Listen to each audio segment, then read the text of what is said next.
The mistletoe margarita, the Scrooge driver, the North Pole punch. The holidays call for cocktails, so get everything you'll need for them delivered with Drizzly, the go-to app for drink delivery. So, what's it gonna be? Classics like Bullet Bourbon, Don Julio Reposado, or Kettle One, or maybe something new. Find it all on Drizzly, where you can get beer, wine, and spirits delivered for any holiday festivity. Download the Drizzly app or go to drizzly.com. That's DRIZLY.com today. Must be 21 plus, not available in all locations. Welcome into The Verge, a show which covers the Baltimore Orioles minor leagues. The Verge is part of BSL Radio. Baltimore Sports and Life is dedicated to analysis and discussion on the Orioles, Baltimore Ravens, and the University of Maryland. The site has a team of writers providing coverage of those teams and houses live streaming content weekly. Join the conversations at the message board, like BSL on Facebook, and follow BSL on Twitter.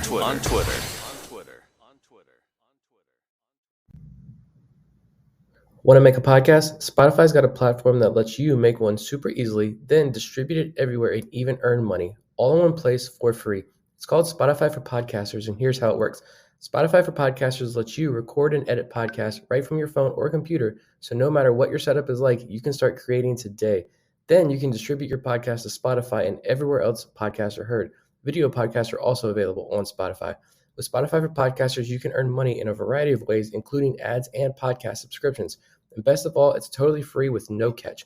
Ever since we discovered Spotify for Podcasters, we feel like having options like video podcasts and Q&A lets us be more creative on another level. I highly recommend you give it a try. Download the Spotify for Podcasters app or go to www.spotify.com/podcasters to get started.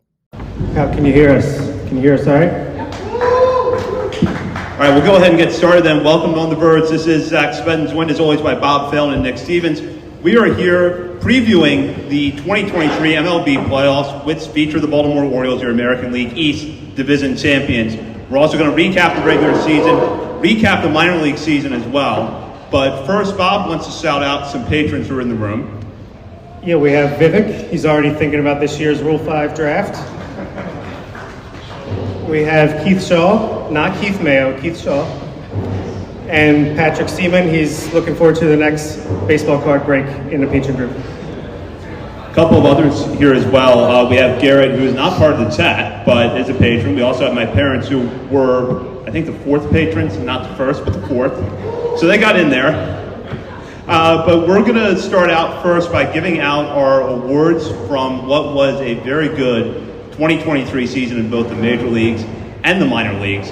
And we have a few surprises in the award selection. And all I know is that I put my votes in on Friday. I didn't go back and look until this morning to see who Bob and Nick had voted for. And I was surprised by the way some of our awards went, but we've made great choices all around. And we're going to start with Minor League Player of the Year, which goes to Kobe Mayo. Mayo, with an excellent year between AA Bowie and AAA Norfolk, beats out Jackson Holliday, Heston Kjerstad, and Samuel Basayo for the award. Now, Nick, you had Kobe Mayo first, as did Bob. So what led you to that decision over Jackson Holliday? I think this is one of the more fun aspects of covering this minor league system, because you have the unanimous top prospect in all of baseball, right, in Jackson Holliday. MLB Pipeline Player of the Year, Baseball America Player of the Year, all that good stuff. 19 years old, he finishes the year in AAA. But yet you've got 3 or 4 guys at least who are in serious contention for this award that we're presenting here.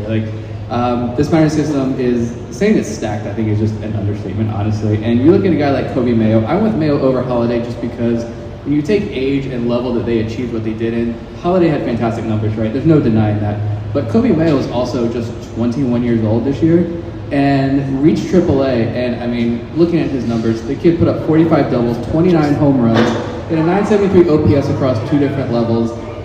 This kid finally had his first full healthy year in the minor leagues, and he broke out in a major way.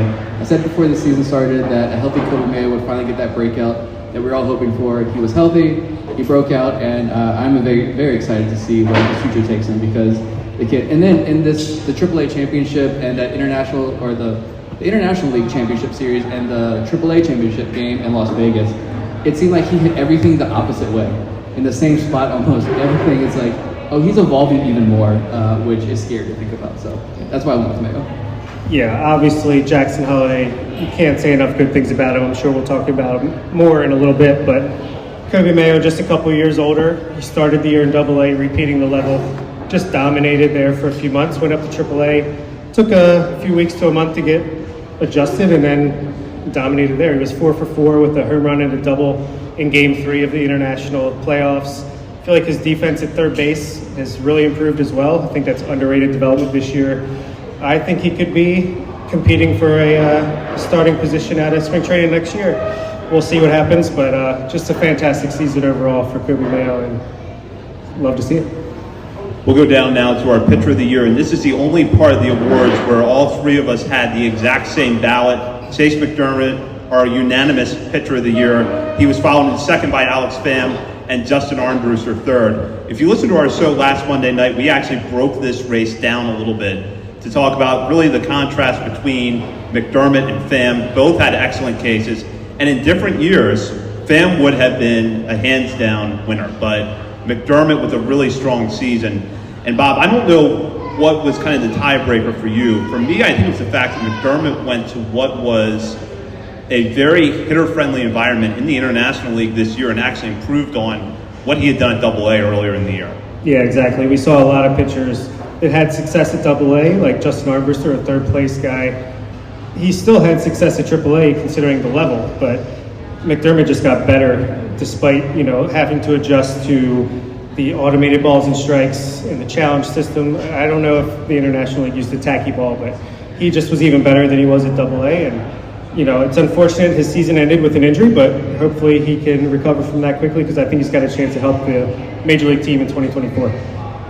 Yeah, I went McDermott just because in terms of prospect status, if you took that into account, I think Alex Pham wins the award for me because we talked about before, he's a minor league relief prospect from this small school, and now he finished the year in AA and just dominating. And statistically, one of the top pitchers in the organization this year. But McDermott, just unbelievable numbers. We talked to him before the season started, which got me even more excited because he understood that he was very open and honest about, I gotta stop walking guys, right? And he did a better job of that this year. I know Jon Meoli in the crowd here, coming up in a minute, wrote a piece about McDermott early in the year, highlighting a bunch of the minor league pitchers.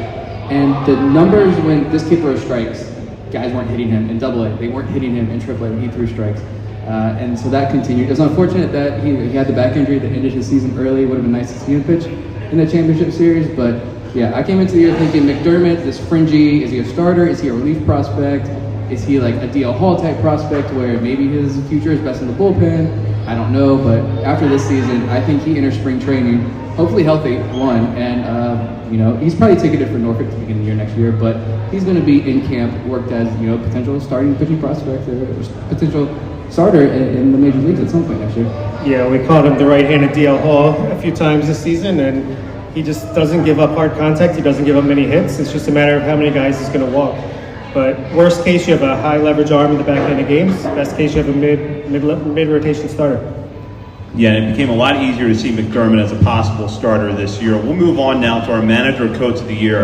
And this is really where the ballot was a lot different between the three of us.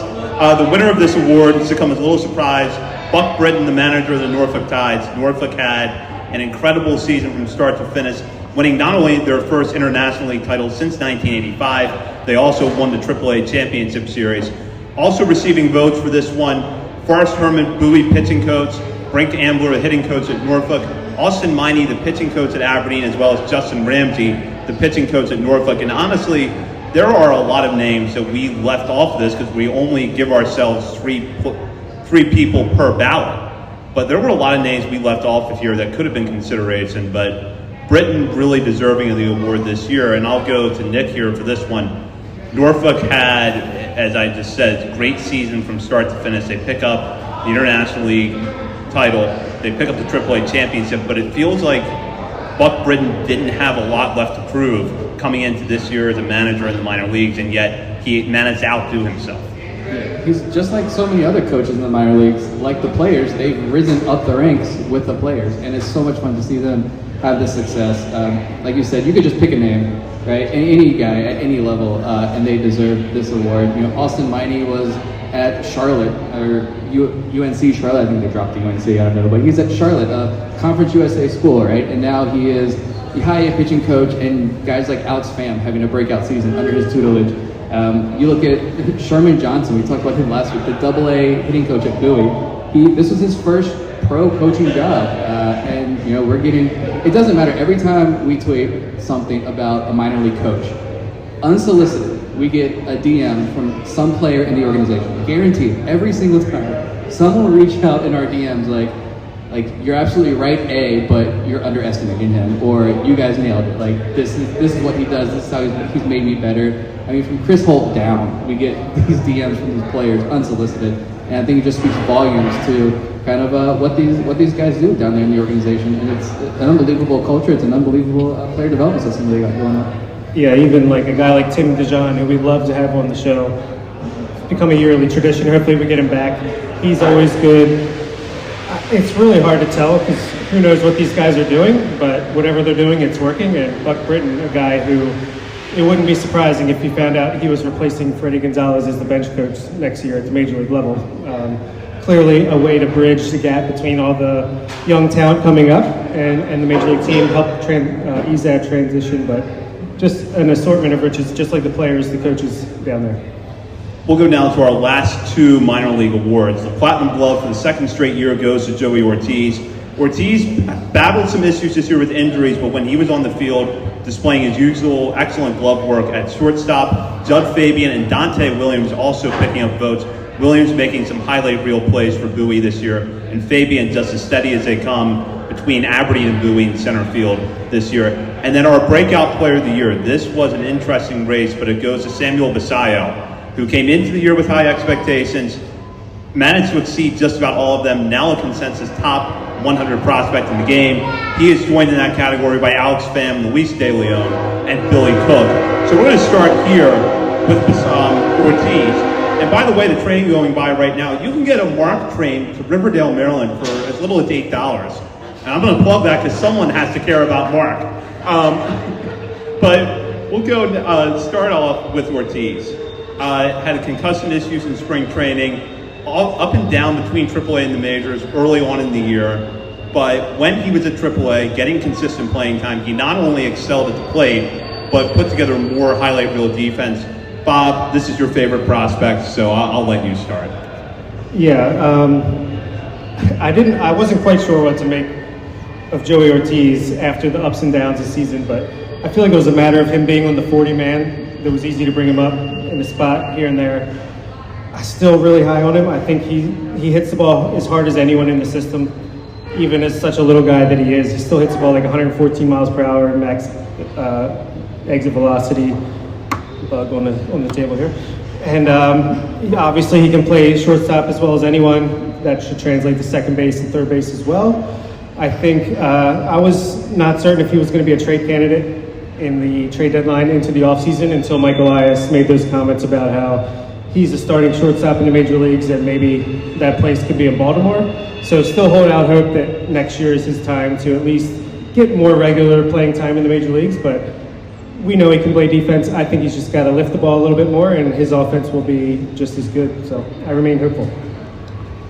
Yeah, I mean, just look at the play these last couple of days, even in Ortiz, even after you missed all that time, he's playing second base, and he is putting up just the instinct. It's so natural. It's so easy to him, no matter what position you put him in. I really hope we get to see him in the major leagues at some point next year, hopefully on a more regular basis. But we know that infield is, at the major league level, is a pretty tough nut to crack, and it's only getting tougher. So Joey Ortiz, regardless, he's going to have a bright major league future. And Basayo, for the breakout stuff, Samuel Basayo, we knew he had big power, right? But this is an 18-year-old catching prospect he's a big guy. He's an unbelievably huge human being. And at the same time, you're like, what is he going to be able to do offensively? How long is this train? Seriously. But you're like, all right, what is he really going to do offensively this year? We figured he probably end the year in Aberdeen. He ended the year in Bowie. And on the season, he had a 953 OPS on the season. He hit over 300. He had over 50 extra base hits. This catching prospect had 7 triples and 12 stolen bases. This mammoth human being, man-child down there in the lower levels of the minor leagues stealing bases and hitting triples. That was unbelievable to see. I think this is a guy who, in the next 2 years or so, this is a guy who, can be Adley's backup. He can be the first baseman. He can be the DH. This is a guy with a very bright major league future, and I think he's 100% deservedly of the big time breakout prospect. Yeah, that train you heard, that was Sammy Basayo on his way to the major leagues. You can't stop him. Someone we had on our show about 10 months ago predicted that he would be a top 5 prospect in the system this time next year, and congratulations, Jon Meoli, on your prediction. But Basayo is something else. I feel like Jackson Holliday is just holding down that patented number 1 prospect in baseball spot that the Orioles have had for the past 3 years, and Basayo could be that next guy. His upside is that high. Just got better as the year went on, and I think the way you can tell an elite prospect from just a very good prospect is the ability to just develop during a season and continue that progress as the season goes on and hold on to it and as you move up levels. So Samuel Basayo, welcome to big name prospect status. We'll move on now to our Major League Awards, and for the first time we're at our season ending, so we are going to give out Major League Awards, which we feel is fitting given the year that the Orioles have had. I will run through those now. The unanimous MVP, shouldn't come as any surprise, Gunnar Henderson. Adley Rutschman, Kyle Bradish, and Felix Bautista also pick up votes. Bradish, however, does walk away with Pitcher of the Year. Again, unanimous selection. Felix Bautista, Grayson Rodriguez, and Kyle Gibson also picking up votes. For Platinum Glove, Cedric Mullins is our winner. Excellent glove work in center field, as usual. Gunnar Henderson, Jordan Westberg, and Adley Rutschman also recognized with votes. Meanwhile, for Orioles breakout, Yedier Cano, the all-star that came out of nowhere, comes in and wins Orioles breakout for us. The only other player in that category to get a vote for first place was Kyle Bradish. Ryan O'Hearn and Austin Hayes, meanwhile, also pick up votes, as does Felix Bautista. So, great season in the major leagues. Orioles win 101 games. I think it's really reflected well with this group. If I could shout out one more patron that's here, Justin Daly. Ryan O'Hearn made me remember that he's here since he thinks he should be MVO.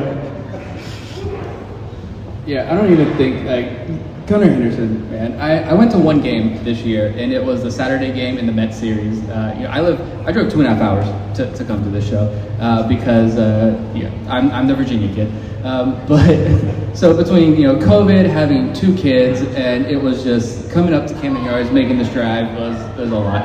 And I got to come to one game, and they won that game against the Mets. And Gunnar Henderson hit a home run, and I left the ballpark thinking, I just watched Gunnar Henderson. The last time I was at Camden Yards, he was being introduced to the crowd in 2019. They played the Padres, Manny Machado coming back, cheer or boo, whatever you want to do. But he made his return to Camden Yards. That was my wife was like, go out, have fun, enjoy it, because life's about to get chaotic.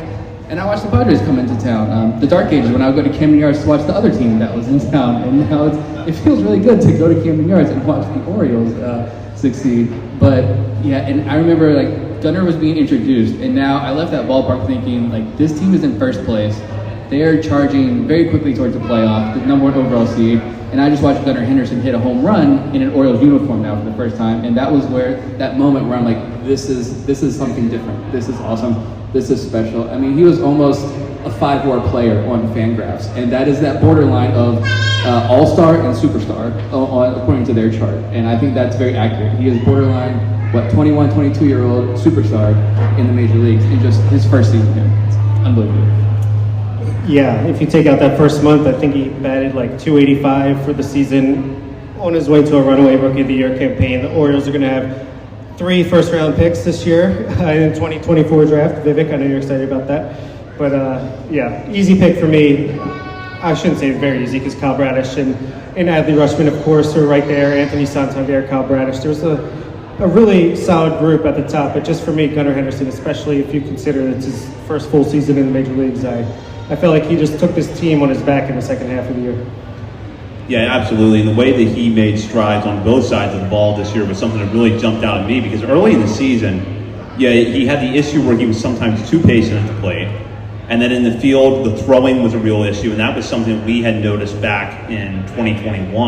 2022, it seemed to have corrected itself. Then comes back a little bit at the beginning of this year, but by the end of the season, not only was he a great hitter, but he's someone that if defensively, he had played the way he did from June 1st on, I think it'd be a shoo-in to be a Gold Glove finalist. I'm really excited to see what he can do. Now, I do want to move down here to Cano, because this was not a season I think anybody saw coming. He was not even on the opening day roster. He comes up, ends up being named an All-Star, and had the really got the load of trying to replace Felix Bautista, which you can't replace Felix Bautista. But Cano stepped in when the Orioles needed to and did a good job. Yeah, he appeared in 71 games this year, and he didn't make his major league debut for the season until, mid to late April. So they really used and abused him, and it's almost like you kind of forget how good he was when he first came up, just because he wasn't striking out as many, and he quote-unquote struggled after that really hot start, but he still finished the year with an ERA around 2 and was very reliable in the late innings. So, Connor Newcombe, not a fan of the trade that got Yennier Cano in the system. Still not, but the results were pretty good, even yesterday. And shout out to Vivek again there, because I know Vivek was a guy who was high on Cano as well coming into. He came into the major leagues last year and he really struggled, right? And then you watch him though in Norfolk, and it was like, if he could just throw strikes, if he could just keep doing this, he's going to be something. And then no one else is like, no, this guy's terrible. He can't do it. He had an ERA of 12 last year in the major leagues. And I still sat there and watched these Norfolk Tides games every single night, because at that point, I was like, this guy can do it. But God forbid I tweet anything about it, that he's going to be successful. And this year he did. It was awesome. And you thought he was going to fall apart at one point this year. Even the mass and broadcast being looking at just the fatigue setting in and everything. And it seemed like a week or two after that, he found a second gear. And he ended the year extremely strong.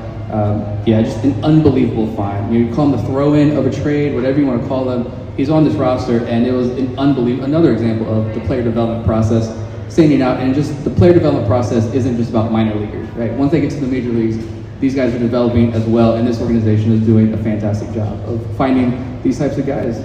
And another reason they're not going to spend money this offseason, because they think they can do this on regularity. So we'll see what happens. That's a whole nother podcast. Bob, are you trying to start the fireworks early here? I thought we could at least get through the playoffs before we had to get into the anxiety over people getting mad at Mike Elias for something he hasn't done yet. I thought we could wait a little bit. We have 5 days of no baseball to watch, so why not?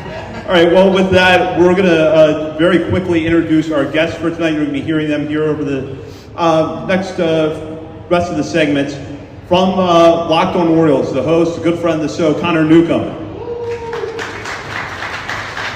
From the Baltimore Banner, Andy Kostka and Danielle Allentuck. Also from the Baltimore Banner, Jon Meoli. But first we want to welcome up someone who's really instrumental in helping to make this show happen. He is the taproom manager at Checkerspot Brewing here at 1421 Ridgely Street in Baltimore, Dennis Nash.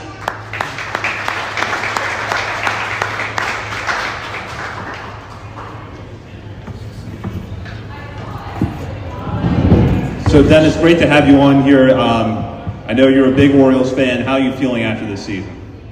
I'm so excited I can't stand it. It's like the craziest transition from worst to first. It's like in a 2-year run, I would never imagine this would be possible. It's like when you talk about doing this podcast, you're like, oh, but we got to do this. We got reasons to celebrate. Like winning the AL East was like a pipe dream like 2 years ago. Yeah, absolutely. You told me a story before the show that you called this. I did. I called them being a 500 team last year only because it pretty much, like I said, it was like either play here and produce or you go to the minors. That's it. Your career could be done. I felt like there was some chemistry, and then Adley's never lost. I feel like that's a big catalyst. Like having somebody that's an internal cheerleader makes any baseball team that much better. You look at as much as they can't stand the Yankees, Derek Jeter was a cheerleader. Guys who suck played great with him, and I think Adley's the same kind of charismatic guy. That's a game changer for us. Yeah, absolutely. Now, your new tap room, only been open about a month or so, down here at 1421 Ridgely Street, not far from Camden Yards. How is the new space working out? Fantastic. Yesterday we had a massive crowd before the game, even though the game didn't mean anything. It was great. I got to say, watching the transition over the last few years, we used to get all tourist baseball fans. Now it's all orange and black, so it's a lot more fun, like, for us. we were fortunate enough to host the Orioles as guest bartenders back in February. That's right. And that really got us fired up about the season, and to see them do so well, it's been fantastic. Now, I should mention, there is a nice synergy down here now, because you're not the only brewery in town. And there's a lot of enthusiasm for the Orioles and the Ravens among this group of breweries. How are you feeling that with fans coming in? It's been fantastic. Yesterday we did an event. We had a hot dog race we're going to do every year for the end of baseball season. That's the Orioles home game. By the way, Checkerspot won. We were relished. We had a draw with a hat. We won the inaugural, but the South Baltimore Brewery District is something that we put together with 3 other breweries. No ideas to create sort of a connectivity. We're not direct competitors. We're all trying to rise together. We're not Budweiser. We're looking to make sure that the small guys thrive. So it's been a lot of fun planning some events. So definitely watch out for social media. There's a lot of things coming up in the future. So what can fans who are coming into the area for the playoffs, looking for a pre- and or post-game destination, expect from Checkerspot? We have plenty of space and lots of cold beer. It'll all be cold. That checks out. Well, absolutely. Dennis, thank you so much for coming on tonight, and thank you for your help in making this event possible. My pleasure. Anytime you guys want, you're welcome to stop back by. Awesome. Pleasure. Thanks. Thank you so much. Dennis Nash. Now we will go to our next guest, both from the Baltimore Banner. He is previously with the Baltimore Sun. This was his first season with the Banner, and this is now his 4th appearance on the Verge. He is also still the only guest to join us live from a press box in the middle of the game, Andy Kostka. Making her first appearance on the Verge, also a reporter for the Baltimore Banner, Danielle Allentuck.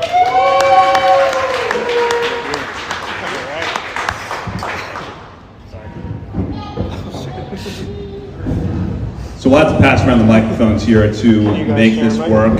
But Danielle, Andy, this was quite a season, and I don't think one that a lot of people saw coming going into this year. The hope was maybe, improve a little bit from the 83 wins in 2022, but to make that 18-game jump and win the AL East seemingly came out of nowhere. Yeah, I would say I was surprised, but it also wasn't out of the realm of possibility. Obviously, it happened, so it's definitely in the realm, but they had so much promise that you didn't know if it was going to work out or not. The Yennier Cano, I don't think many people thought was possible. I did want to add like a tidbit on him. Please. The O's were the first team to offer him a contract internationally, and he ended up signing for Minnesota because they offered more money. But it's kind of funny how the O's saw him way back when, in 2018 or whatever, when he was coming over from Cuba, and they kind of had an idea that, hey, this is the guy that could do really well. It was Kobe Perez, and I guess 2019 offered the contract when Kobe Perez first came over. So yeah, I mean, they hit gold on that trade. There's a lot of guys that you didn't know necessarily that Ryan O'Hearn was going to be a 290 hitter. So it's, a lot of things worked out really well, and I think it's probably the start of a window rather than the end of it. Yeah, I mean, I was a little bit different. I started this year in Colorado covering the Rockies, who went on to lose 101 games. So watching this team from afar until June when I moved here, I was kind of like, okay, they could be a wild card team. They kind of have that chemistry going, but I don't think I really understood it until I got here and saw in person. And you just sort of know, as cliche as it is, like a team can be good. And I just realized that from this team from the beginning, just having covered such a bad team across the country, that you just know the difference right away. Was there a particular moment for either of you, a game, an interview you did, a series where you were like, this is it, like this is the moment where I realized that there's something special here and I'm going to be working for a little bit longer this year? In New York, the 4th of July series against the Yankees, they had gone and killed in the first 2 games, and then Gunnar Henderson, I think it was the 3rd game, had 4 hits in the first 4 innings, and I was like, this kid's legit, this team's legit, and they came back, and I think they won like 4 straight for the All-Star break or something like that, and just the ability to come back from such a bad start to the series to still end up with the series split was where I really understood how good they were. I would go back a little even farther to Atlanta. There you are against the best team in the National League, and you lose 2 of 3. But the way they lost, I think at that point I didn't necessarily know how good the team was going to be, and then you play at Truist Park, and I was down there, and it felt like a playoff atmosphere for 3 straight games, and it was such competitive baseball and back and forth, and it just was.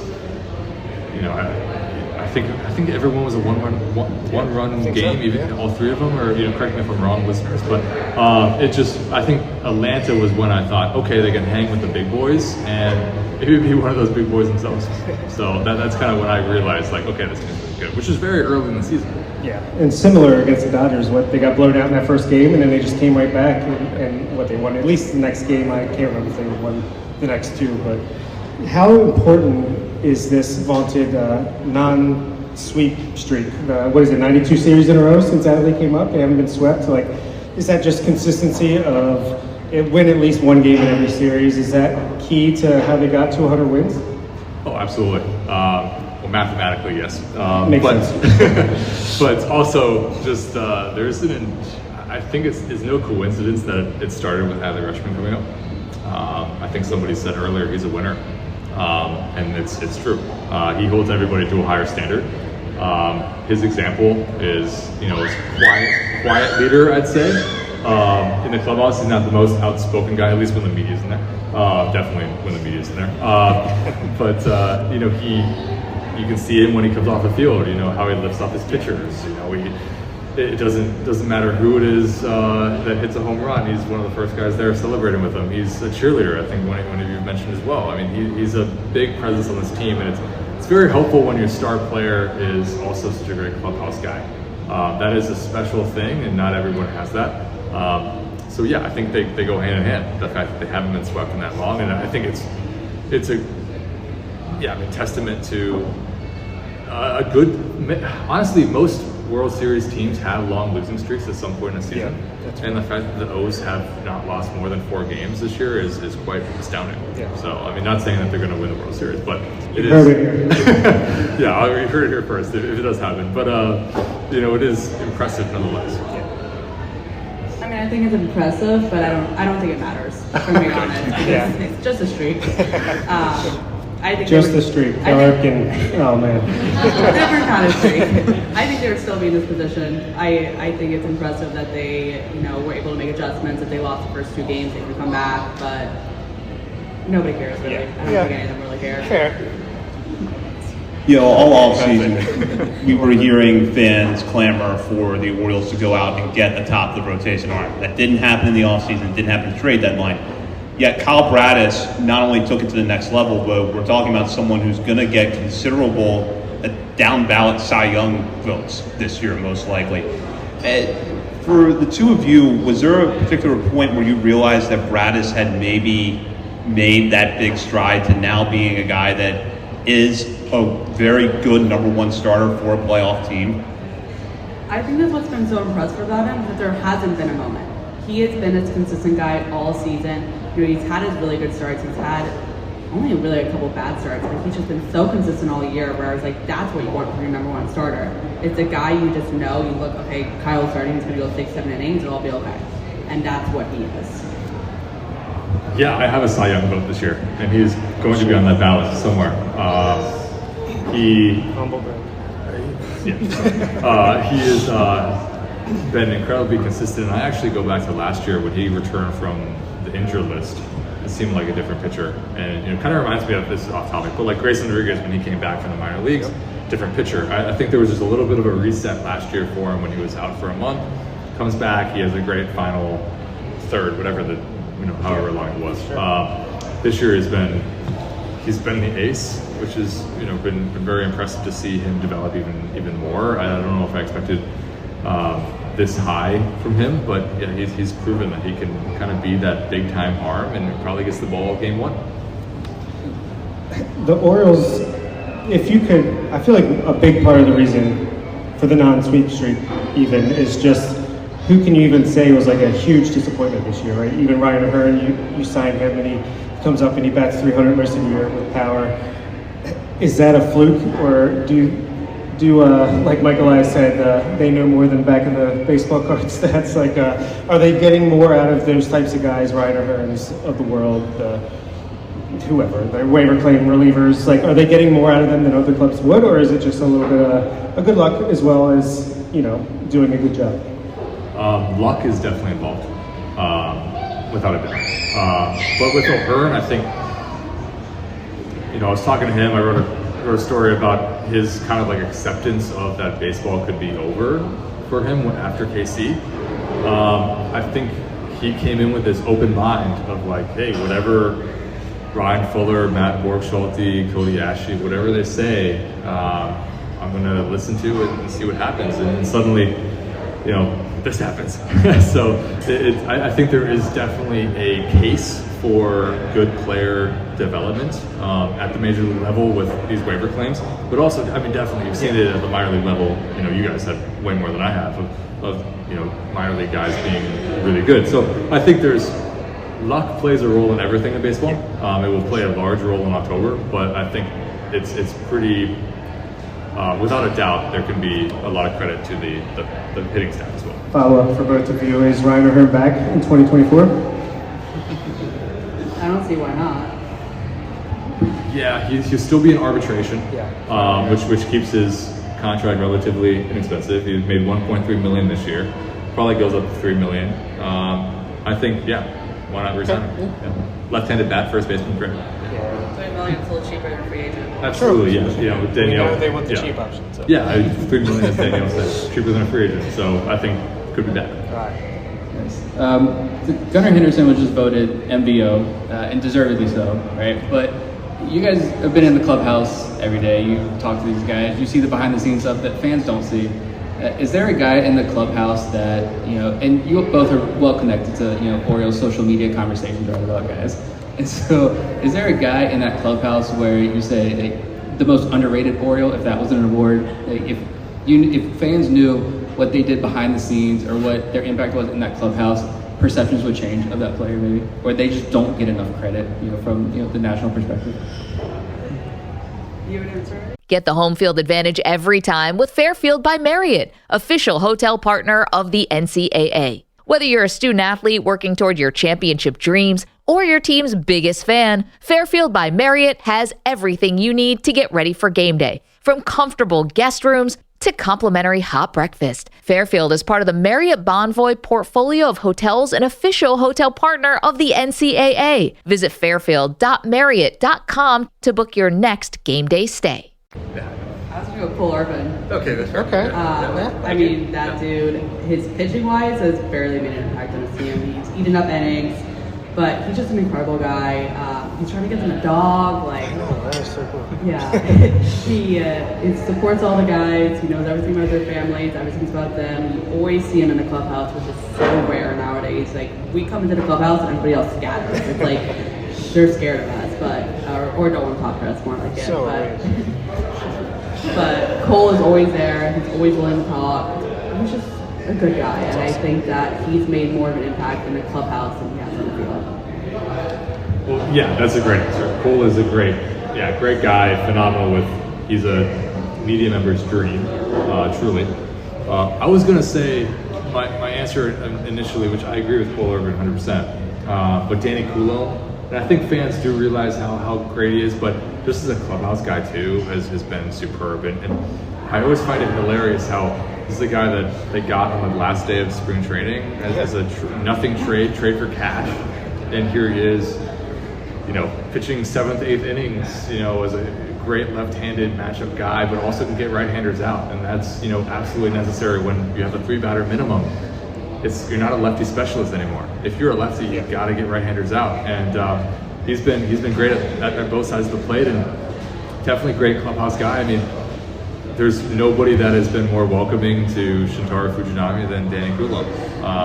He had experience with the Japanese teammate in Minnesota before, so knew some Japanese words already, but has learned multiple words.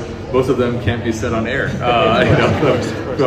That's their favorite thing is they swap a curse word usually every day, which is a hilarious thing. So Danny Coulombe, on top of what he's done for the pitching staff, Cole Irvin, great choice as well for vibes guy plus clubhouse dad basically with Kyle Gibson. But Danny Coulombe is another one. Yeah, I don't typically love the mic'd up games, but when Coulombe was mic'd up, that was pretty great. the two of you are in the clubhouse pretty much every day. You get to see Brandon Hyde, the leadership that he has on this team, and he's doing something that very few managers get a chance to do, which is start at the very bottom of a rebuild and then take that team to the playoffs. On a day-to-day basis, how has his leadership helped this team? Well, I'm writing this story that I'm scooping myself by telling you this, so you're welcome. I'm writing this story talking to Orioles players that experienced the rebuild, experienced Brandon Hyde early, and Stevie Wilkerson is one of those guys, and he talked about how when Brandon first showed up, it was immediate. Like, the expectation was fundamental baseball. It was play hard for each other. You guys are a brotherhood. He instilled all this. They might have lost 100 games in 2019, but it started the culture that has really made the 2023 team great in 2019. And obviously it didn't turn to wins in 2019, but it started in the fact of like, hey, you're going to pick each other up. You're going to play strong defense. You're going to move the guy over, even if you get out. Like, you get the guy to third with less than 2 outs.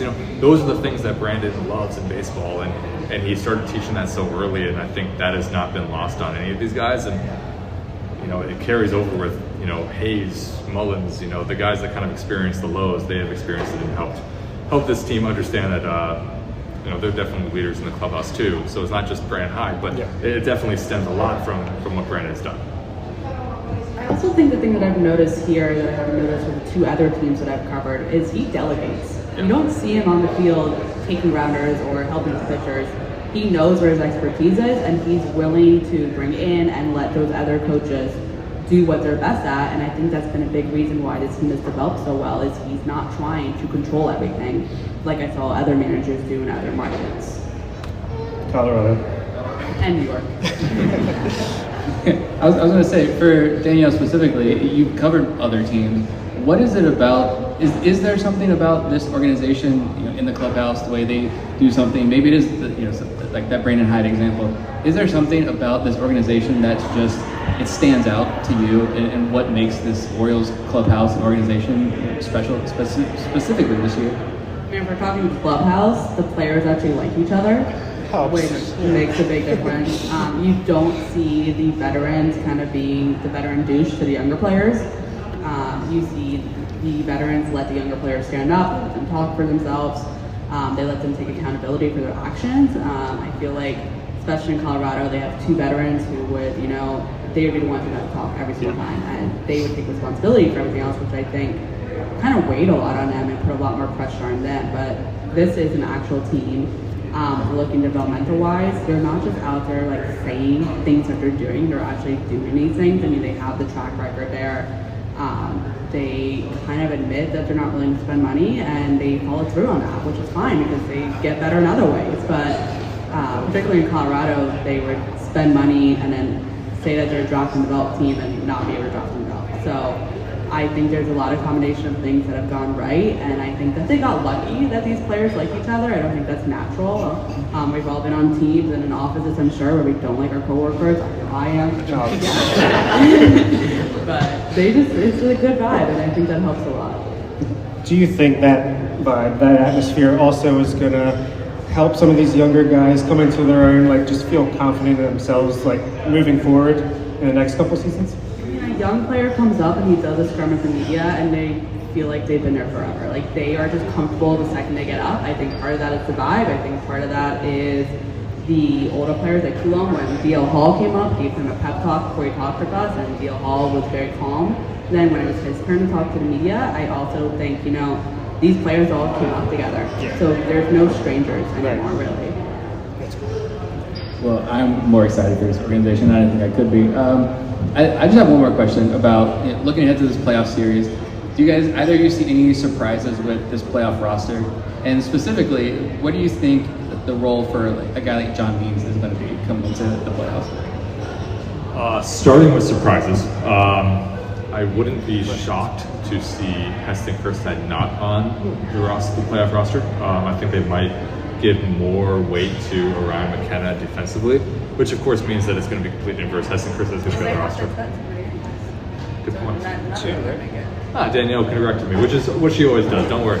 They had to cut, 2 guys because they go down to 26 man again. Yeah. So one of them is not going to be on the roster. But I would figure that defensively, they're going to give more preference to defensive instead of an offensive guy that has not been on the bench, or not really been in the starting lineup.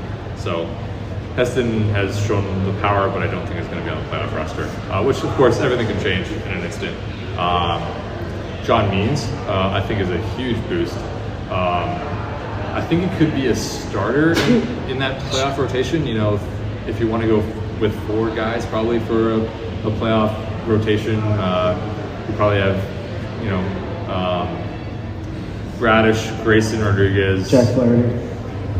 Skip that one, and then Dean Kramer and Jon Meoli probably. And Gibson knows how to pitch out of a pen in a playoff series before. He did it last year, so I think that's probably the way that it sets up. But Jon has come back great, so he probably is going to be a big boost.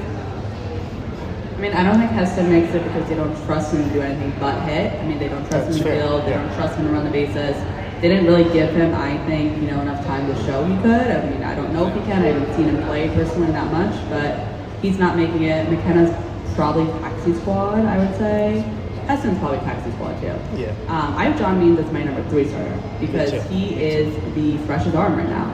I mean, obviously having Tommy John is not ideal, but he's pitched way less innings than anybody else. He has proved he can do it in his last couple of starts.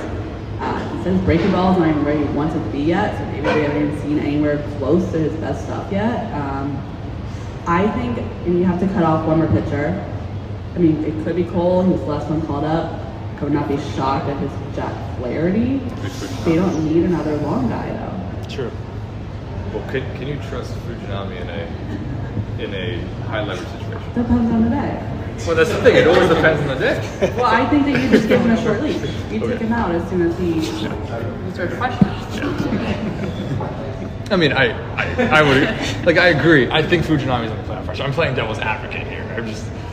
I think it is one of the players that could be left off pitching wise is Fujinami. Because Like I we're in would the press box. This is basically us. But I think, man, I've written a lot about Fujinami. Like, obviously, great guy.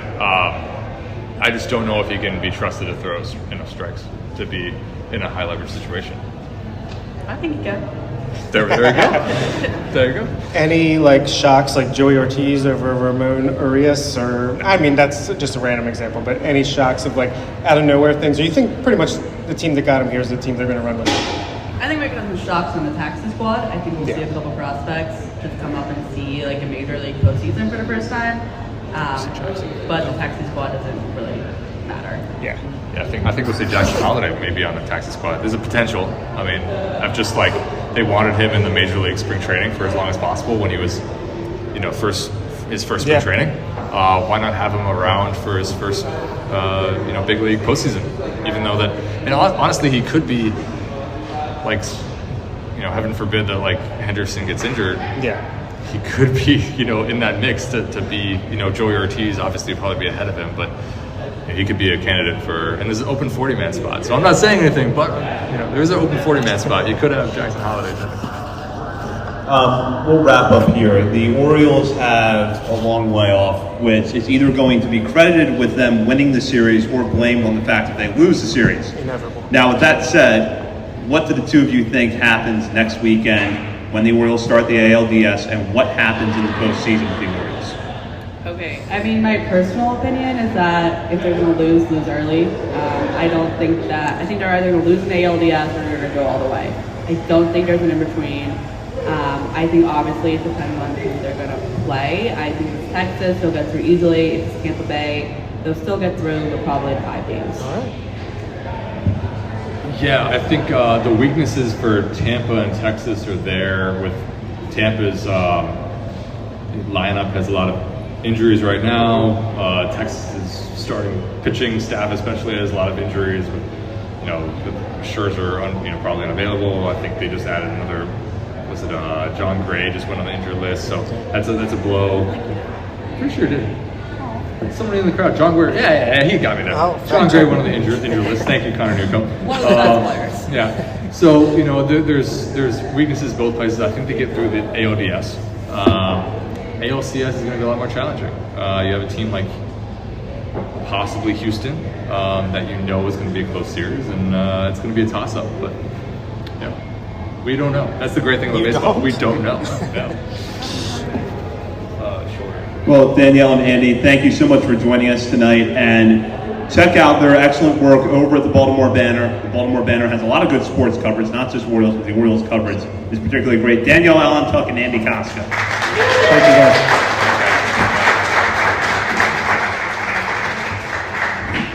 We'll go now to our next guest. He is the host of Locked On Orioles, part of the Locked On Podcast Network. Please welcome Connor Newcombe.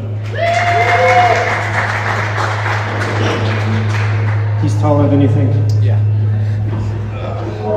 And Connor, I should add this. You were the last voice of the Hagerstown Suns, right? That is true, yeah. But it might be coming back. Yeah. The stadium potentially being built. Some talks of a new team in Hagerstown. Yeah. I hate minor league contraction, but that stadium needed to go.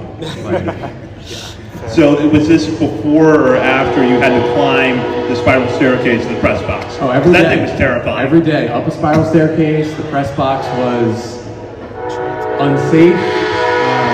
Train's back. Yeah, train's back. Yeah, it's a Hagerstown Suns hype train coming back. So let's start off with this. I think this season exceeded a lot of expectations. Was there a point where you realized the Orioles were the real deal?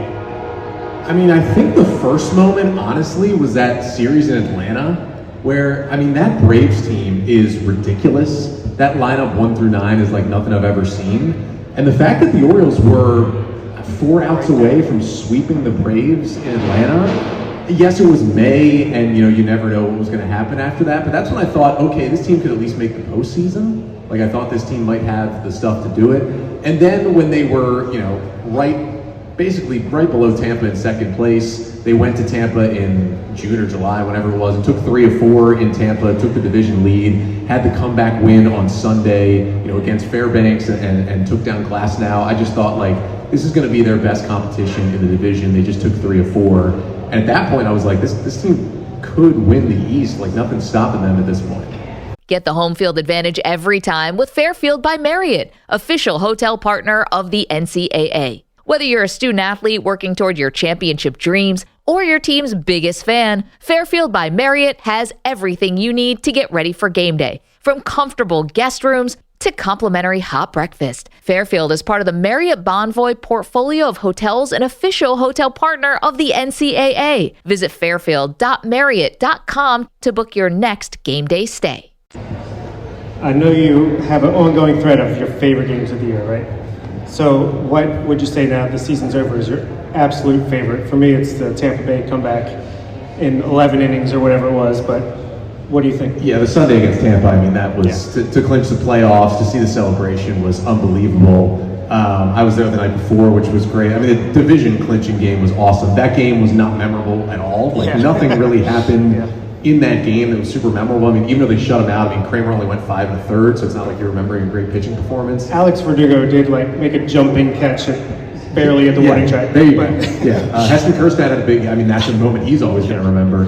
But obviously that Tampa game was incredible. I mean, there's so many games to think back on, so many comebacks to think back on. I mean, you can't not talk about the Seattle game on the Sunday, the Cedric Mullins game. I mean, that was unbelievable. It's still unbelievable that you rob a homer to save a game and Mike Baumann gives up a homer on the very next pitch. But what Mullins did in that game, and let's be honest, when Mullins has come back from the second injury, he has not been very good. Like, he is probably going to see him hit 7, 8, 9 in the playoff order because he just hasn't been good, except for the big moments, except for in Seattle, except for the 9th inning in Houston, except for the walk-off against Tampa. It's kind of every moment involves Cedric Mullins, which kind of tells me that if we see a big postseason moment, it might be Cedric Mullins. And he came into that game in the 8th inning, right? He didn't even start. Yeah, he's doing things when he's coming off the bench. He's sitting against a lefty. He's ready to go. What part of this roster, I mean, not to get negative here, because the vibes are supposed to be good because it's the playoffs, but what I've never been negative, Nick. Come on. No, never once. What about, you're a realist, that's all it is. What about this roster concerns you going into the playoffs? Is there a certain position group or just, what about this roster going into the playoffs kind of scares you just a little bit about if the Orioles do lose, maybe it's early on, maybe it's later, but what do you think could potentially hold them back?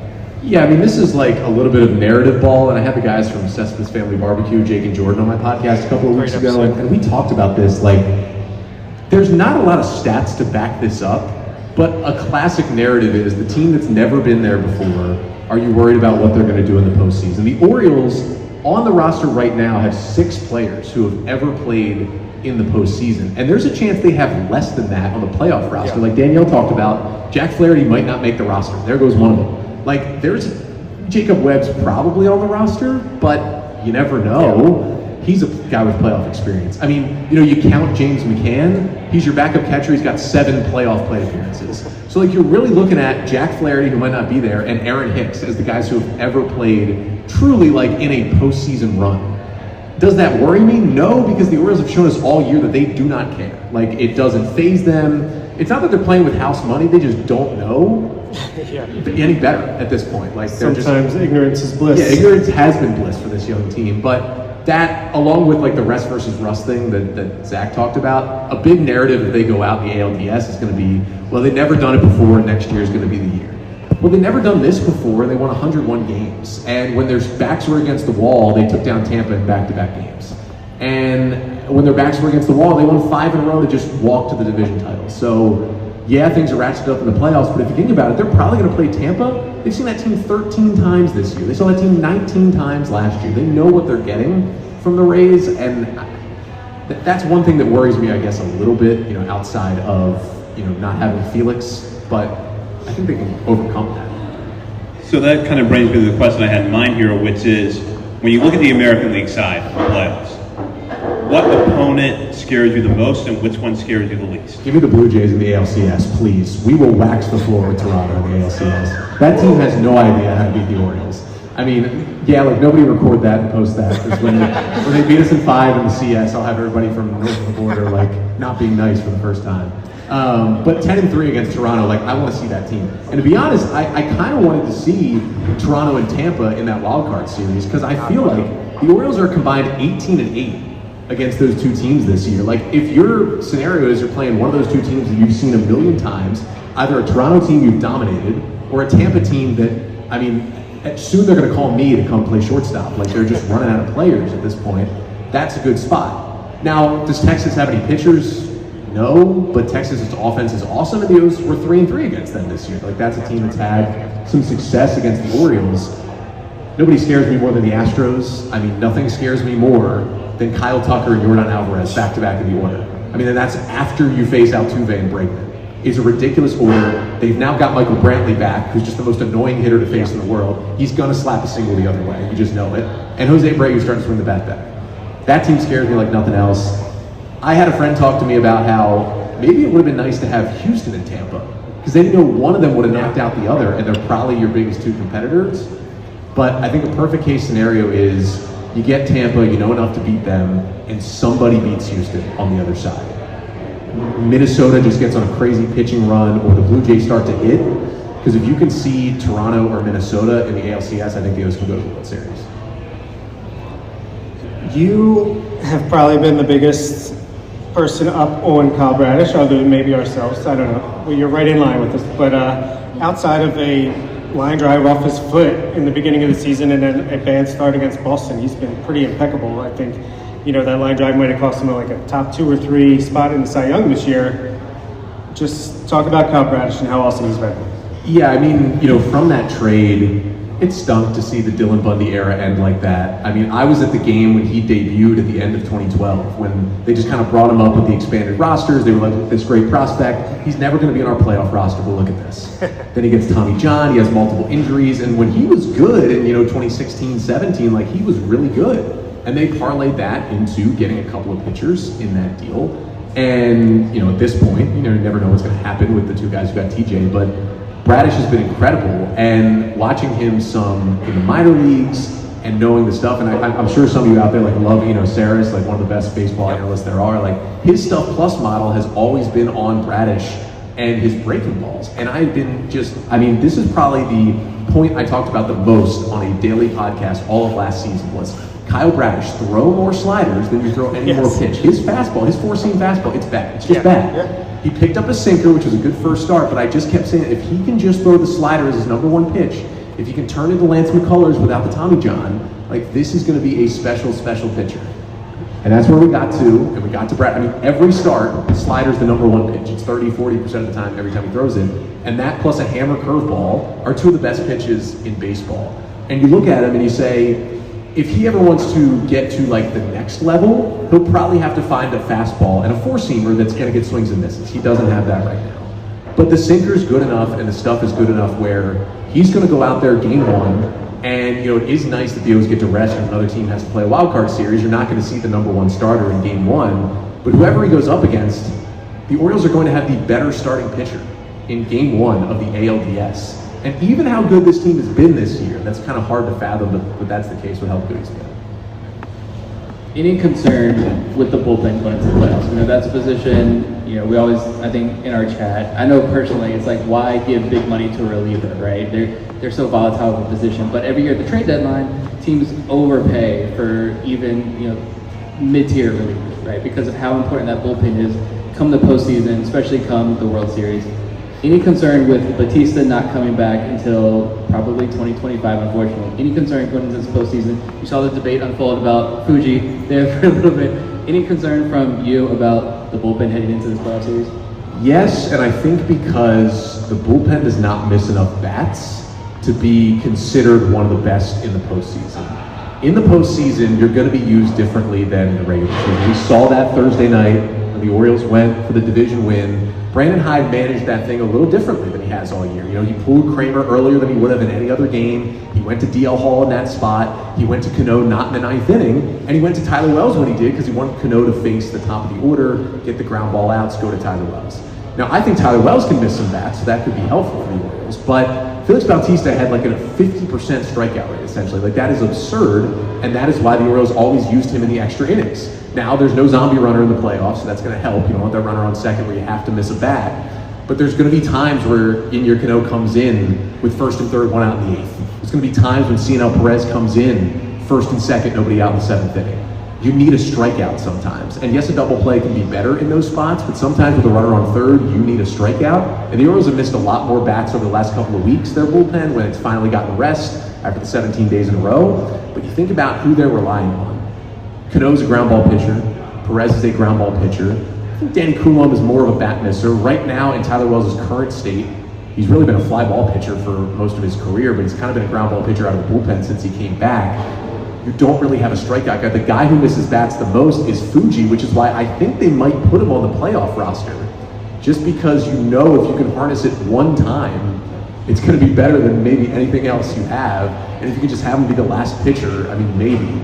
But that's one thing that concerns me is the Orioles could feel a fate that they felt in the 2014 ALCS, which is just being battered to death. Because without Felix, they don't have a reliever who comes in and is hunting strikeouts every single time.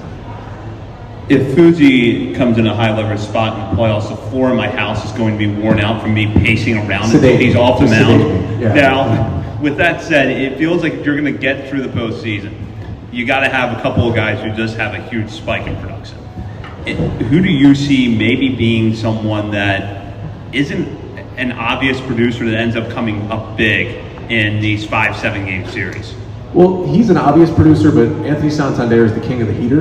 And so if he can get on a playoff heater, we're going to be golden in the middle of the order. Other than that, I mean, it would be awesome. And this is a guy who, you know, just a short time ago, you would say, oh, he's one of the main producers. But I mentioned it before. I think the Orioles are going to need something from Cedric Mullins in a playoff series to get through a playoff series. I think they're going to need something from Mullins, whether it's a big home run, a key double. He's going to give it to you defensively, maybe get on, steal a base, score a hard hit single. Like, they're going to need something from Cedric Mullins because he's probably going to hit 7th or 8th at this point. And if they face a left-hander, like, he may start, he may not. If he does, he might hit 8th or 9th in that order if they face a left-hander. I think they're going to need some big production from him. You know, it's funny because the O's are so well balanced in the order. There's not a lot of guys who are super unsung at this point. Like, you can expect a hit from any of them. But I think like a Santander heater and then Mullins finally starting to hit from back from that second injury would be big. ALDS MVP. The ALDS MVP, I'm going to give it to Kyle Bradish because I think he makes 2 starts, games 1 and game 5. Because I think we'll play the Rays and they are not going to go down easy. And I think he shoves both times and gets that award. I like it because I have tickets to Game 5, so that would be nice. I know. I just have one more question, and from just as a fan of this team, I know you do a daily podcast for a couple of years now, and so you've had some brutal stretches of doing those daily podcasts. This year, I imagine, has been a lot more fun, but you're also one of the bigger Orioles fans that I know, and I'm sure I don't even understand how big of an Orioles fan you are. Just ask my fiance, Hannah. What has this season meant to you personally as an Orioles fan? Like, not even the podcast, but just as an Orioles fan. Speak for many Orioles fans and what the season has meant for you. Yeah, so I had someone comment on the podcast the other day when I revealed that while I was alive when Cal Ripken was playing, I have no memory of Cal Ripken Jr. because I was 4 or 5 years old when he retired. And so all I knew of Orioles baseball, I had never been alive for a winning season until 2012. So all I knew of Orioles baseball was like, let's go to the park for the opposite team. Like my granddad had tickets through his company. We get to go 3 or 4 times a year. I'm like, the Cardinals are coming. Let's go see Albert Pujols. We never get to see Albert Pujols. They're like, the Rockies are coming to Camden Yards. Let's go see Todd Helton. We never see Todd Helton. That's how we went to Orioles games.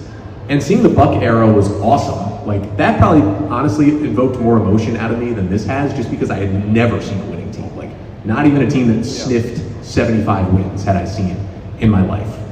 This team is different because it feels more like the beginning of something even more sustainable. I mean, there was always that thought of the Orioles who relied exclusively on the home run ball, had no starting pitching, and a volatile bullpen to get through those 5 years with Buck. This seems a lot more sustainable, and this feels like something that could, barring John Angelos, could turn into like a long dynasty, which is very different from probably what I felt, even though they were locking up Adam Jones and locking up J.J. Hardy and locking up guys like that. This feels a lot different, and honestly, to see a team like I've never seen a team win 100 games. I've only seen a team win a division once, and to see a team that is so young, and Danielle and Andy talked about it, like the clubhouse chemistry. Something I've heard from people that know people around Mike Elias is that for a guy that comes from the Astros ilk and comes from the and works with Sig Mejdal, and like the numbers and everything are what matter the most. He generally cares about clubhouse culture a little bit more than some of the other GMs who have come from that tree. And that seems to be building out with this Orioles team, is that they do kind of like each other. Was there a better pitcher out there than Kyle Gibson for $10 million? Maybe. But he seems to be like the dad, the Jordan Lyles dad style guy coming in. And so that's invoked more of like an emotional connection to the team as well. And it's just been incredible, and living in the city too, like living down the street, like after winning the division, just like walking through Fed Hill back to the apartment, like it's Orioles jerseys everywhere. On a Sunday, on that Rays game Sunday, going outside, like yeah, everybody's wearing Ravens gear, but you would never see Orioles gear out by Mother's on a Sunday until now. And that's just like very different and has been awesome to see. How much of that clubhouse chemistry, that significance that Mike Elias seems to be putting into building the team, how much of that do you think is the reason for the overachieving in 2022 and now 2023? I think a solid part of it. I think for certain players, for Ryan O'Hearn, it's probably been nice to be in a better culture. I mean, the Royals seem like a disaster, and he comes to the Orioles, and they seem to have things put together. That's been nice to see. Kyle Gibson and Cole Irvin and those guys being able to lead these Orioles has certainly been nice. And then the big thing they touched on is like, these guys have played together throughout the minor leagues. They know each other. They're all friends with each other. They build Legos with each other. Like it's going to help you perform. Like, I, in my day job, genuinely like my coworkers, and it probably helps my job performance. And for the people in my office that I don't like if I'm working with them that day, like I'm probably going to do a worse job.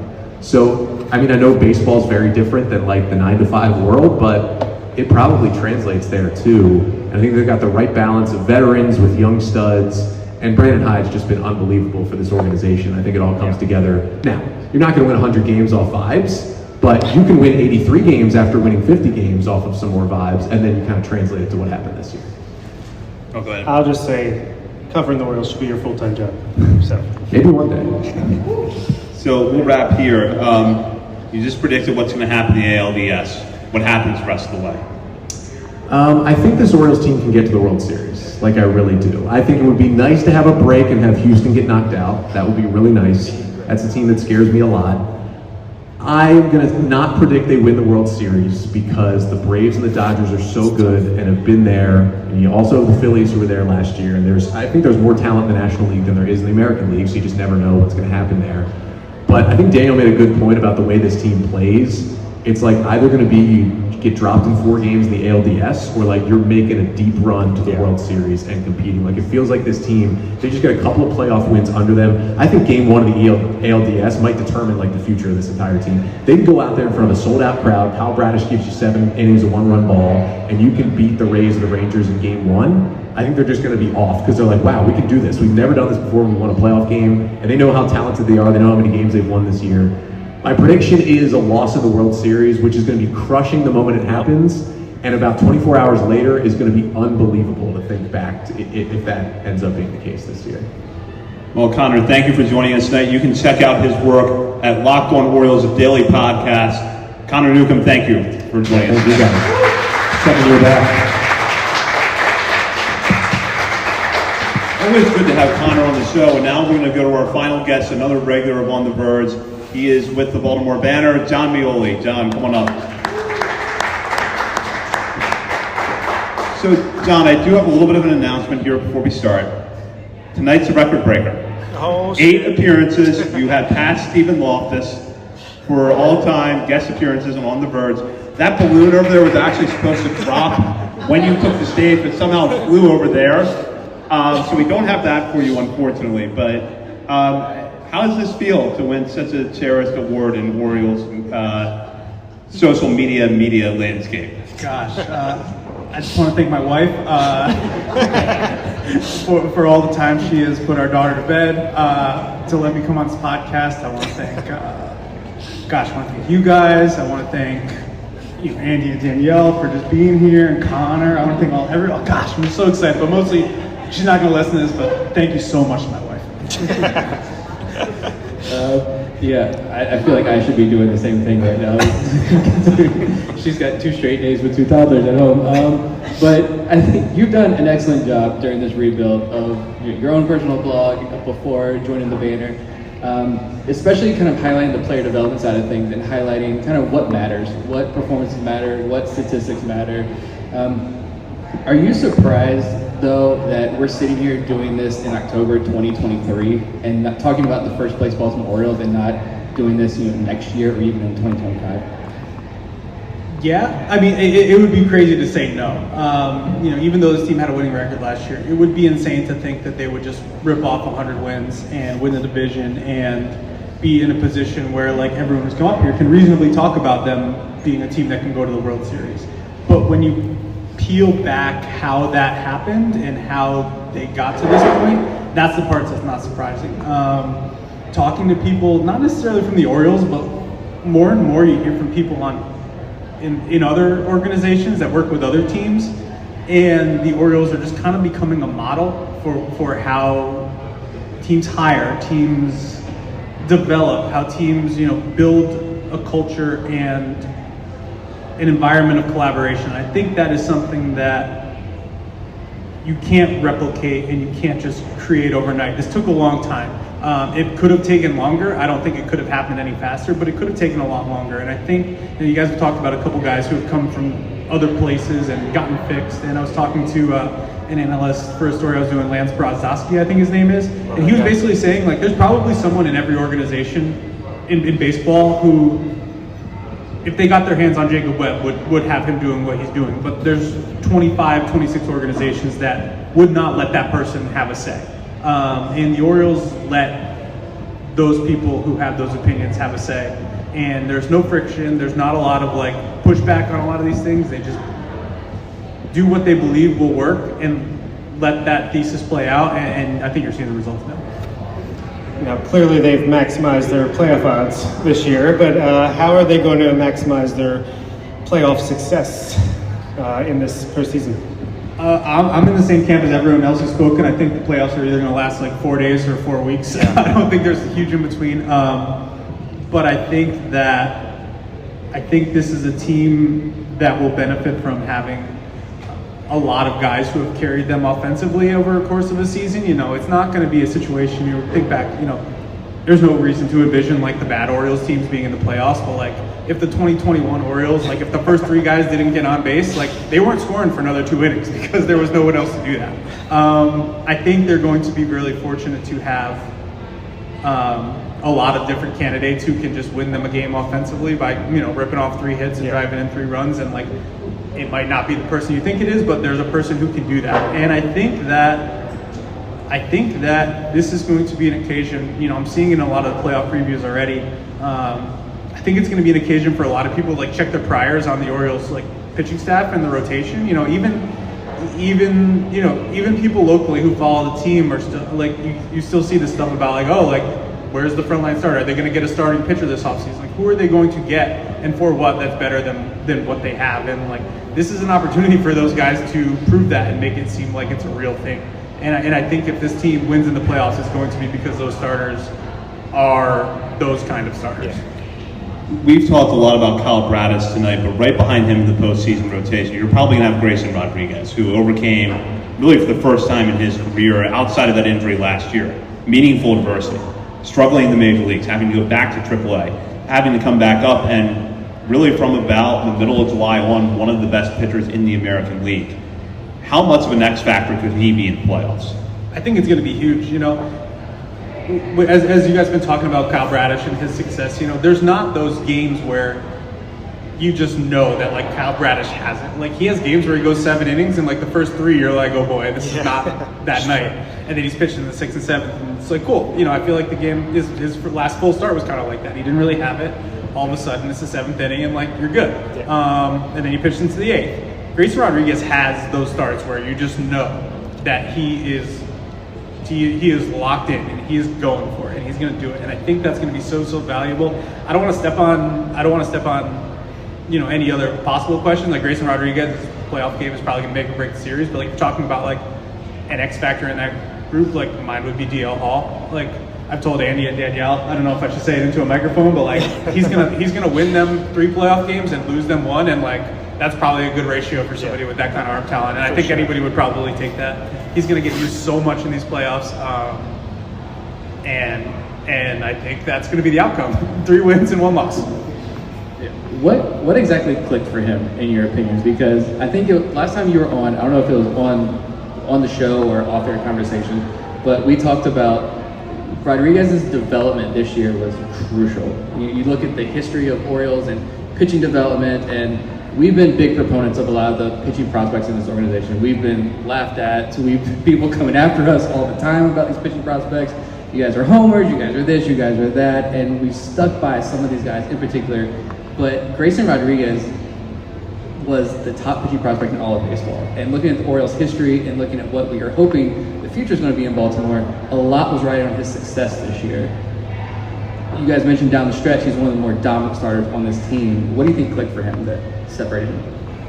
I think at some point in the last 18 months, before he, you know, I guess it would have been like throughout 2022 and into the early part of 2023, he just got away from like what got him to that point. You know, I remember conversations with people in Bowie at the end of 2021, it would have been, that he was adding a cutter and then that was a pitch, you know, he was like a 3, 4, 5% of the time pitch, and it's a good pitch, but it's not his out pitch. You know, his changeup is a fantastic changeup. His slider is really, really good. He can land his curveball. He has a really good fastball when he locates it. And at some point, he just got away from being the pitcher that got him to that point. I don't know why. I don't know how that happens. I know the Orioles really, really like the cutter as a pitch. You see that at every level of the minors, guys are just adding cutters left and right, and it's going great for him, so who's going to argue with it? But it wasn't going great for Grayson Rodriguez. I think getting him back to Norfolk and getting him back with Justin Ramsey and getting him, you know, you call it humble pie. It's not like he needed to be humbled, but he needed to just kind of like realize like that didn't work. Like what is going to work? And I think that's something every single one of these Orioles pitchers in the rotation that we're talking about, Bradish, Rodriguez, Kramer, DL Hall to some extent, like they have that taste and then they go back to Norfolk and they say, all right, what's going to work? Like I just did this, what's going to work? And to their credit, the organization's credit, every single one of them has come back and done it and been better and learned from that. I think the Orioles finished top 10 in ERA in the major leagues this year, and I don't know. That's to be applauded. Vivek pointed that out in our WhatsApp group, so shout out to that. But back to DL Hall for a second. You know, what other organization is going to... It was his idea, right, to go switch to relief. At least that's the story, and build up. Like, what other organization, like you were saying before, is going to let the player have their own input like that and just follow their gut? Is that unusual? Yeah, it felt very unusual. I was down in Norfolk when he got sent down. I was scheduled to talk to him like the next day, and Andy was in Chicago or wherever it was, and they said that, you know, he was going down, and I just talked to Justin Ramsey like the day before about him, and it was explained to me, you know, if you have $1 of like work in a given week and you're trying to strengthen yourself and you're trying to get better, but you're using 60 cents of that dollar to pitch in a game, the 40 cents that's remaining does not go very far. And for them to let him do that, you know, I'm sure that was not like, I believe that he wanted to just get back and like not like mess around anymore, but I believe that is probably not something that anyone wants to do. Just go to Sarasota when you're playing on a really good like AAA team with a chance to be one call away, or, you know, could be in the big leagues. Like that's not an easy thing to do, but since he's been in the big leagues, he's throwing strikes. He's doing like whatever worked out has worked. Silly thing to say. Choo-choo. This was kind of the ideal when he went down, when he was still building himself up, because you look at those starts when he was kind of getting himself back in Norfolk and the velocity wasn't there. He was still striking guys out. He had all the secondary pitches. He was throwing strikes. And they were thinking, like, if this is 96 and he's still throwing 4 pitches for strikes, then we have something. And it's just another instance of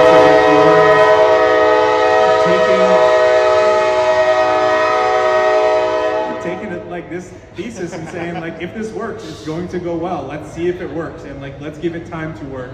And they did it, and now he's going to be, you know, a weapon in the playoffs. Do they give him another chance to start after off-season into spring training, or do you think this is kind of the role moving forward? I think they do. I've never, you know, I haven't pitched baseball in going on like 20-something years, so I don't know how hard it is to go from like being a starter to being a reliever after spring training, but I feel like you always hear everyone in that position is, yeah, we're going to build him up and we're going to see what happens, and like that's what's going to happen with him. And if he's throwing strikes in spring training, why not? They're not going to move him into the bullpen just because they need to. There's going to be other guys who can fill those roles, and there's not going to be a lot of guys who are ready to be starters or starting depth that are in this rotation right now.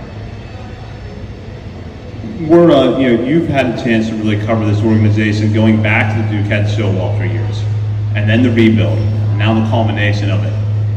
Has it ever looked like the Orioles were going to have a window like they have now to compete?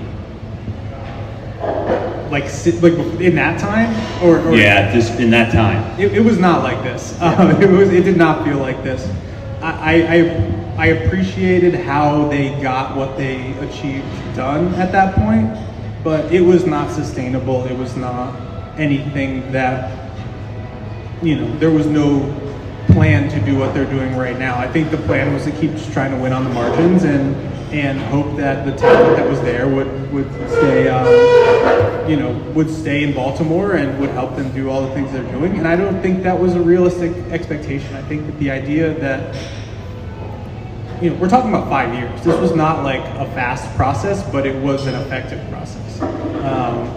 And to have gotten to this point is really a testament to, I feel like a broken record, but like they just stuck to a plan, and it wasn't fun. Like, no one's saying anything that happened in like 2019 or 2020 or 2021 was a good time, but like this kind of feels like a good time. So if this is what it takes, there are other ways to go about it, but this way was not ultimately like the wrong way. I don't know if you've noticed, but we're kind of staying like prospect focus here with you. You're a prospect guy. Were you surprised that Jordan Westburg was the guy that stuck for 60 plus games on the major league roster and really didn't seem to have a big adjustment period at the major league level? Were you surprised it was him? Yes and no. We're at the point now, and I'm sure you guys can figure this out yourselves, that like the Orioles are just going to tell you what they think of a guy based on how much they play him.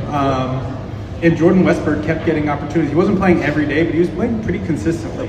And, you know, the offense, I feel like, has tailed off a little lately, but he is, a true middle infielder. He can play all those positions. He can do those things that Brandon Hyde's going to value. And it's, when you talk about Brandon Hyde that way, it's almost like you're talking about like Buck Showalter, like, a young player's got to do this and that and the other thing. And like, yeah, that's like the baseline. But for him to be able to do it, I think has been really, really helpful. It was fascinating to, right before he called up, I was down in Norfolk talking to him about how he was basically preparing for this moment. I talked to him again recently about how he, a lot of that helped, but like you can't know what you're getting into and what the challenges are until you're here, and how different that role is going to be. Going from a guy who's hitting third to a guy who's laying down bunts, late in innings, because that's just what's asked of you. And that's just as much of a challenge as facing major league pitching. And I think that it says a lot about him that he's able to come through that and kind of stuck it the way that he did. His defense at second base has been pretty spectacular, probably better than even we expected. I think his outs above average is like one of the best on the team, even though he's played like a third of the season. That probably played a big part in him staying in the lineup, I'm thinking. Yeah, and I think there's probably a real comfort in having him in there. There's a little bit of redundancy now, like in the infield with all these right-handed, guys who can play all these positions, but they made a choice to have him be the guy who got to be here. Joey Ortiz got those looks early, and Jordan Westburg is the guy who got the main look, and I think that says something about what they think of him. We haven't seen much of Heston Kjerstad, and as Andy and Danielle said, Kjerstad probably doesn't make the playoff roster for obvious reasons, but what have you seen from him in his limited time in the major leagues that gets you excited for his potential role in 2024? It's a lot of what he's done in the minors. There's power to all fields. As I was kind of trying to dig into what was causing him to break out this year, talking to the hitting coaches down in Bowie and Norfolk and talking to people around there, it's not like he has like a hot zone. Like he has multiple zones where he knows he determines what a pitcher's going to try to do to him, and he says, okay, if it's here, I'm going to hit it this way, and it's going to be hard in the air. And if it's over on this side, I'm going to hit it the other way, and it's going to be hard in the air. And that's a challenging life to live as a big league hitter when you know that, the caliber of pitchers that you're facing are so good. You're kind of seeing what that looks like in the early stages. His power numbers are there. He's hitting the ball. I think he's got home runs to all fields at this point. I believe he walked for the first time yesterday. So that's one. Yeah, he's not going to walk a lot. It'll be interesting to see how that plays. We've seen guys once they've gotten to the majors with the Orioles, and Anthony Santander, Ryan Mountcastle, develop that skill over time, but those guys had a lot of time to learn how to hit major league pitching before they started developing that skill. It'll be interesting to see how they kind of view that learning curve and whether they're interested in participating in it. But he is a player who, he's getting the chances, and I think that says plenty about what they think about. Get the home field advantage every time with Fairfield by Marriott, official hotel partner of the NCAA. Whether you're a student athlete working toward your championship dreams or your team's biggest fan, Fairfield by Marriott has everything you need to get ready for game day. From comfortable guest rooms to complimentary hot breakfast, Fairfield is part of the Marriott Bonvoy portfolio of hotels and official hotel partner of the NCAA. Visit fairfield.marriott.com to book your next game day stay. We'll wrap up here. What's going to happen in the playoffs? I think that the Orioles are going to pitch really, really well, and I think they're going to play a lot of close, low-scoring games, and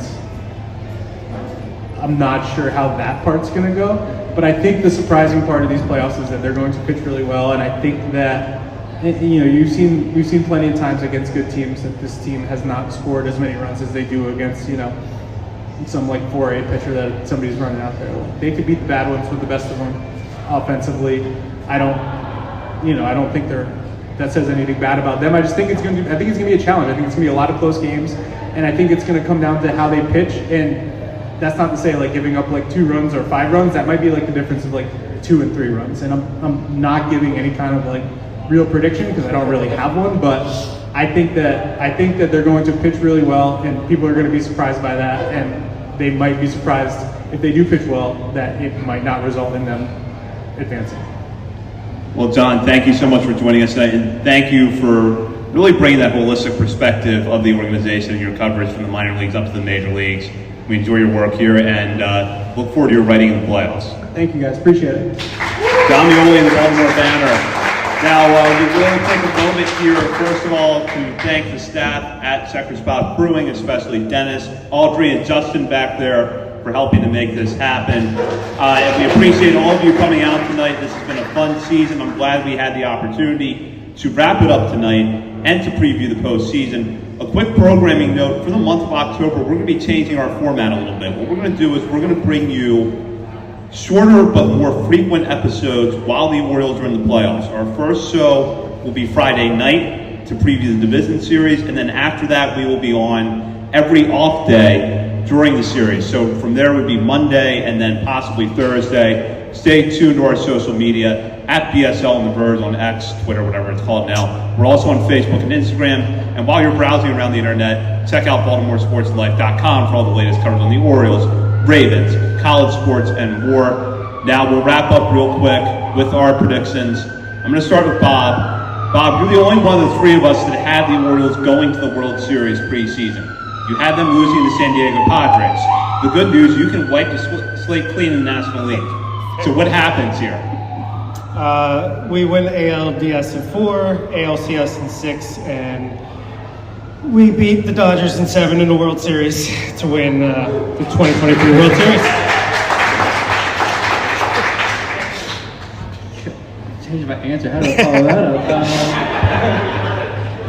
I think Texas takes the wild card, and I think the bats go cold when they face the Orioles pitching. Like John said, the pitching is going to stand out for this organization. So I think we take that series against Texas. The next series is going to be tough, but you know what? I'm 4 beers deep now, and I'm going to say we take that series and we take down the Braves in 7 games. So the two of you made me go last when I was going to say the Orioles were going to lose to the Astros in 6 in the ALCS. Now I gotta switch it up. You know what?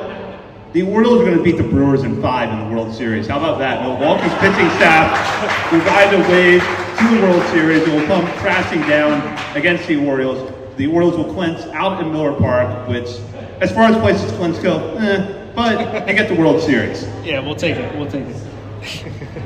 Well, for Bob Phelan and Nick Stevens, this is Zach Spedden. You've been listening to On the Verge.